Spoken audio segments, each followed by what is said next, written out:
Hello, আসসালামু আলাইকুম। কেমন আছেন সবাই? আশা করি প্রত্যেকেই ভালো আছেন। আজকে যেই কারণে ভিডিওটা করা, এটা হলো যে আমি 2 নম্বর গেট থেকে অক্সিজেন আইতেছি। হঠাৎ করে গাড়ি থেমে গেল, দেখলাম যে অনেক মানুষ রাস্তায় বসে রয়েছে। রাস্তার উপর গার্মেন্টসের শ্রমিকেরা তাদের বেতন না দেওয়ার কারণে তারা হরতাল দিছে, তাই সব গাড়ি ঘোড়া বন্ধ হয়ে গেছে গা। গাড়িওয়ালা মামারে বললাম যে মামা আর সামনে যাইতো না। গাড়িওয়ালা মামা বলতেছে যে গাড়ি আর যাইতে দিবে না, আপনি এখান থেকে হাইটা ওই পারে যান, দেখেন ওই পারে গাড়ি পান কিনা। তখন আমি গাড়ি থেকে নামে হাঁটতে লাগলাম। হাঁটতে হাঁটতে হাঁটতে হাঁটতে একটু সামনে গেলাম। একটু সামনে যাওয়ার পর দেখতে পারলাম যে রাস্তার উপরে হাজার হাজার শ্রমিক বসে রয়েছে। তাদের 3 মাসের টাকা না দেওয়ার কারণে তারা রাস্তার উপরেই বসে রয়েছে, গাড়ি ঘোড়া যাইতে দেয় না। তাই সেখানে কতক্ষণ দাঁড়িয়ে ভিডিও করলাম আর তাদের তামসাগুলো দেখলাম। দেখার পরে অনেকক্ষণ দাঁড়িয়ে দাঁড়িয়ে দেখলাম। দেখার পরে একটা ভিডিও ধারণ করলাম।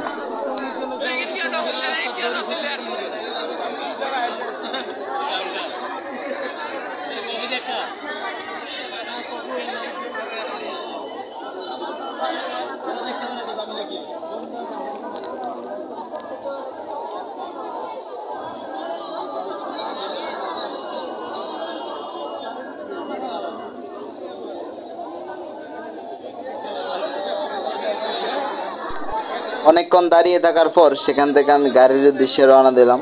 দেখি সামনে হাঁটতে হাঁটতে গাড়ি পাই কিনা।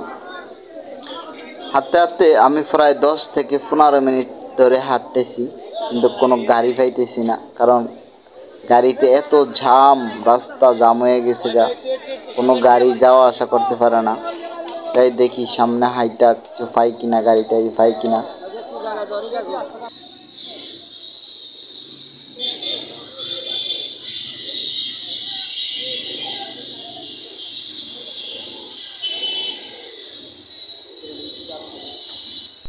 হাঁটতে হাঁটতে আমি কিছুক্ষণ হাঁটার পরে ওদিক দিয়ে দেখতেছি যে 3 চাকার কিছু গাড়ি আছে, ডাকতেছি যে অক্সিজেন যাইবানি, অক্সিজেন যাইবানি। আমি আসলাম।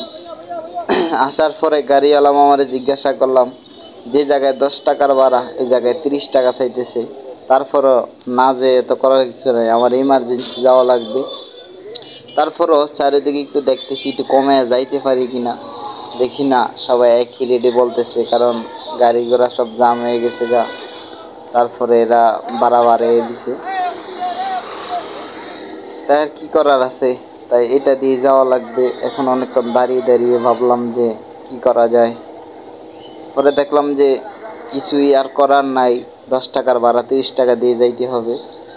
অবশেষে আমি কি করলাম, সেই গাড়ি দিয়ে চলে গেলাম। আর ভিডিওটা ছিল 3 তারিখের। যে কোনো সমস্যার কারণে আমি আপলোড করতে পারি না, কেউ ভুল বুঝিয়েন না। সবাই ভালো থাকবেন। আল্লাহ হাফেজ।